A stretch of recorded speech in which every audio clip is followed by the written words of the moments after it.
हमारी रगों में दूध ही नहीं, केवल गाय माता का खून भी दौड़ता है। इसलिए हमें और ज्यादा ऊर्जा के साथ में गौ रक्षा करनी है। सोचो कि जो साइंटिस्ट अपने गिरेबान खड़े करके और अपनी पीठ थपथपाते हैं और जो कह रहे हैं आज कि हमने वैक्सीन बना दिया, अगर हमारे गौरव भाई जैसे और ऐसे जितने भी ऐसे गौ रक्षक अगर सामने ना हो और ये गाय खत्म हो गई होती है, खाली गई होती, तो आज बताओ वैक्सीन किसका बनता भाई? कहाँ से काटते वैक्सीन? सुअर की चर्बी से काटते, कुतिया में से काटते। आज अगर वैक्सीन बन पा रही है, देखो अफवाहें बहुत हुई है, मैं कहता हूँ अफवाहें हुई है कि बछड़े को मारा जा रहा, गाय को मारा जा रहा, लेकिन मैं कहता हूँ अगर मेरी माँ को दिक्कत है तो मैं खून दूंगा। अगर मुझे दिक्कत है और मेरी माँ मुझे खून देना चाहती है तो दे सकती है। लेकिन इस समय पर हमारी जिम्मेदारी और ज्यादा बढ़ गई कि आज की तारीख में दूध के कर्ज नहीं, सिर्फ हमारे में खून का कर्ज है और इस खून के कर्ज को हमने चुकाना है।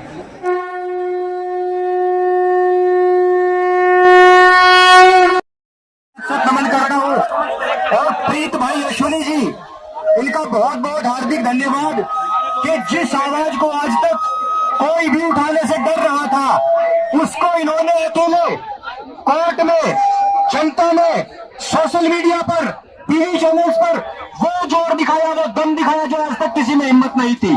मैं आप सभी से निवेदन करता हूं कि लगातार करतल ध्वनि से इनका हौसला बढ़ाइए, क्योंकि हमारे बीच में कुछ ही लोग हैं जो लड़ सकते हैं। अश्विनी भाई और प्रीत भाई उनमें से एक है। और मैं अंतिम बात कहता हूं, बहुत ही शॉर्ट में अपनी बात निपटाऊंगा कि अभी यहाँ पर बात चल रही थी कि किसी के बाप का हिंदुस्तान नहीं। मैं आपको बता दूं, जिसको भारत माता की जय बोलने में कोई परेशानी नहीं है, उसी के बाप का हिंदुस्तान है। भारत माता है, उसी के बाप का हिंदुस्तान है। जिसको भारत माता से प्यार है, ये उसी के बाप का हिंदुस्तान है। बाकी किसी के बाप का हिंदुस्तान नहीं है, नहीं है, नहीं है। हर हर महादेव, हर हर महादेव।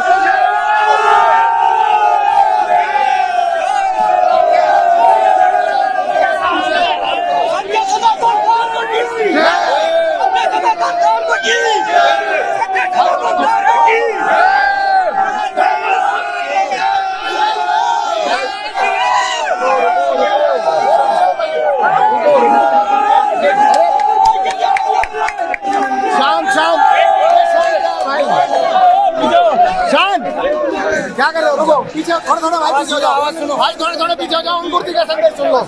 थोड़ा खुले हो जाओ, थोड़ा भाई, सर एक मिनट, थोड़ा थोड़ा पीछे हो जाओ, एक मिनट भाई साहब, एक थोड़ा घेरा तो बना भाई, ले लेना हमारे भाई, पीछे हो जाओ,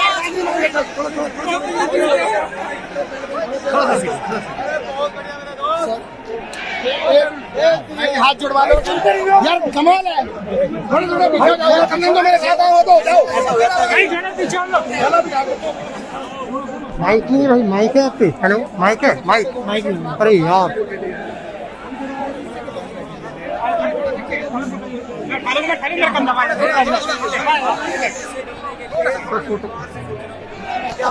मैं मिलूं, क्योंकि हम लास्ट टाइम जब पानी कहा आए तो ग्रुप में बस बहुत कम लोगों से मिल पाए थे उस टाइम पे। लेकिन मैं बहुत टाइम से सोच रहा था कि क्योंकि गौ रक्षा अत्यंत आवश्यक है। और अब ध्यान रखना एक बात, अभी तक हमारे ऊपर गाय का दूध का कर्ज था, अब हमारे ऊपर खून का भी कर्ज है। अब हमारी रगों में दूध ही नहीं, केवल गाय माता का खून भी दौड़ता है। इसलिए हमें और ज्यादा ऊर्जा के साथ में गौ रक्षा करनी है। सोचो कि जो साइंटिस्ट अपने गिरेबान खड़े करके और अपनी पीठ थपथपाते हैं और जो कह रहे हैं आज कि हमने वैक्सीन बना दिया, अगर हमारे गौरव भाई जैसे और ऐसे जितने भी ऐसे गौ रक्षक अगर सामने ना हो और ये गाय खत्म हो गई होती है, खाली गई होती, तो आज बताओ वैक्सीन किसका बनता भाई? कहाँ से काटते वैक्सीन? सुअर की चर्बी से काटते, कुतिया में से काटते। आज अगर वैक्सीन बन पा रही है, देखो अफवाहें बहुत हुई है, मैं कहता हूँ अफवाहें हुई है कि बछड़े को मारा जा रहा, गाय को मारा जा रहा, लेकिन मैं कहता हूँ अगर मेरी माँ को दिक्कत है तो मैं खून दूंगा। अगर मुझे दिक्कत है और मेरी माँ मुझे खून देना चाहती है तो दे सकती है। लेकिन इस समय पर हमारी जिम्मेदारी और ज्यादा बढ़ गई कि आज की तारीख में दूध के कर्ज नहीं, सिर्फ हमारे में खून का कर्ज है और इस खून के कर्ज को हमने चुकाना है। हर एक की बुद्धि को हमने ठीक करना है, हमें ये बताना है, लोगों में जा जाके बताना है। देखिए, कोरोना से बचने के लिए लोगों ने क्या क्या नहीं किया। अगर हम घर घर जाके ये बताएंगे कि आप ये देखिए 10 दिन का बछड़ा जिसका ब्लड लिया जा रहा है, थोड़ा सा क्यों लिया गया, धरती पे सबसे ज्यादा अगर इम्यूनिटी किसी में है 10 दिन के उस बछड़े में है जिसने खीस पिया है। देसी गाय का बछड़ा जिसने दूध पिया है गाय का, अगर आपका बच्चा गाय का दूध पीता है, अगर आपका बच्चा गाय का खीस पीता है, तो साले की स्ट्रॉन्ग जो है इतनी इम्यूनिटी कि उसको देश में दुनिया में कोई हराने वाला नहीं है। भारत माता की जय, गौ माता की जय, भारत माता की जय, भारत माता की जय, श्री राम। सबसे बड़ी बात मैं आपको बता दूं, सबसे बड़ी बात सुन लो, कल गोल्ड मेडल आया है हमारे पास में, और जिस बालक ने 23 साल की उम्र में उसको जीता है, उसने क्या कहा, गाय का दूध पीता हूँ खुले आप, और बड़े गर्व के साथ उसने कहा कि मैं गाय का दूध पीता हूँ, इसलिए मेरी ऐसी इम्यूनिटी है।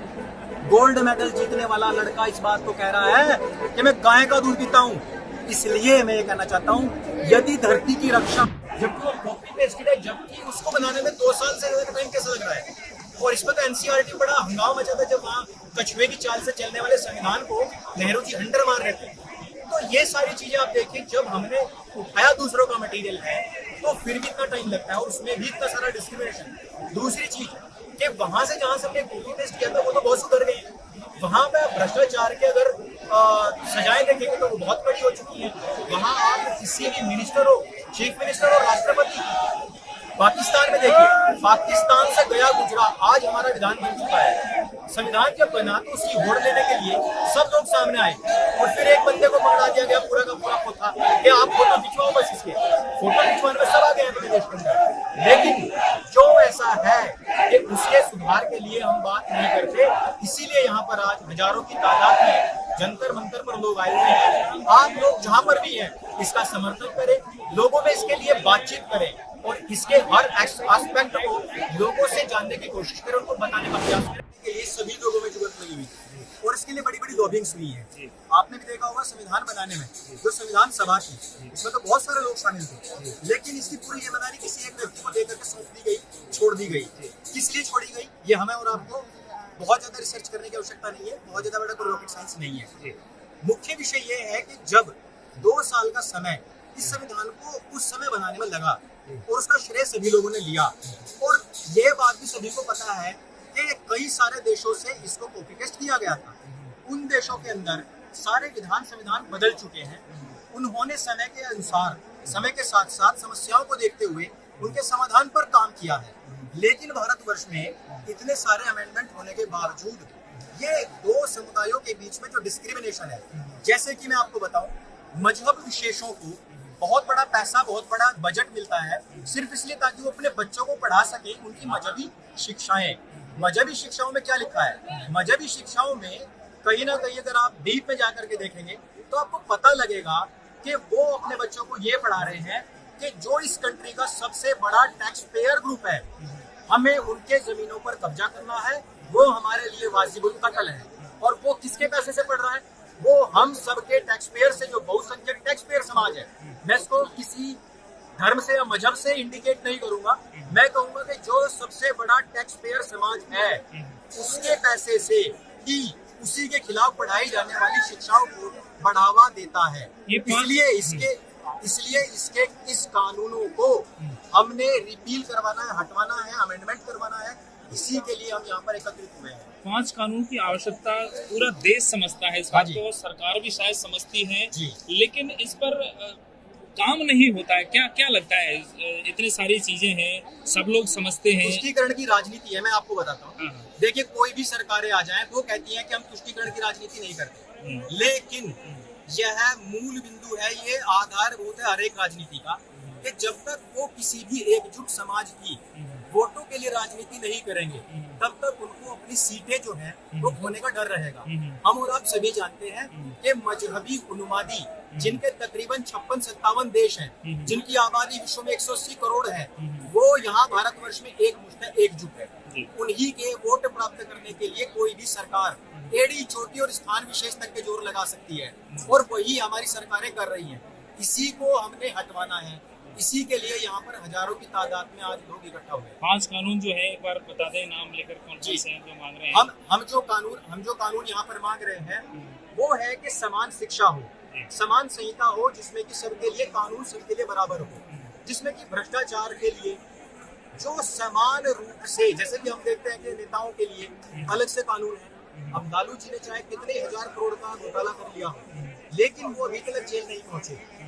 लेकिन सामान्य किसान यदि उस पर 10,000 रुपए का बकाया हो तो उसका कनेक्शन काट दिया जाता है, लाख का बकाया हो तो उसको जेल की हवा भी खिला दी जाती है।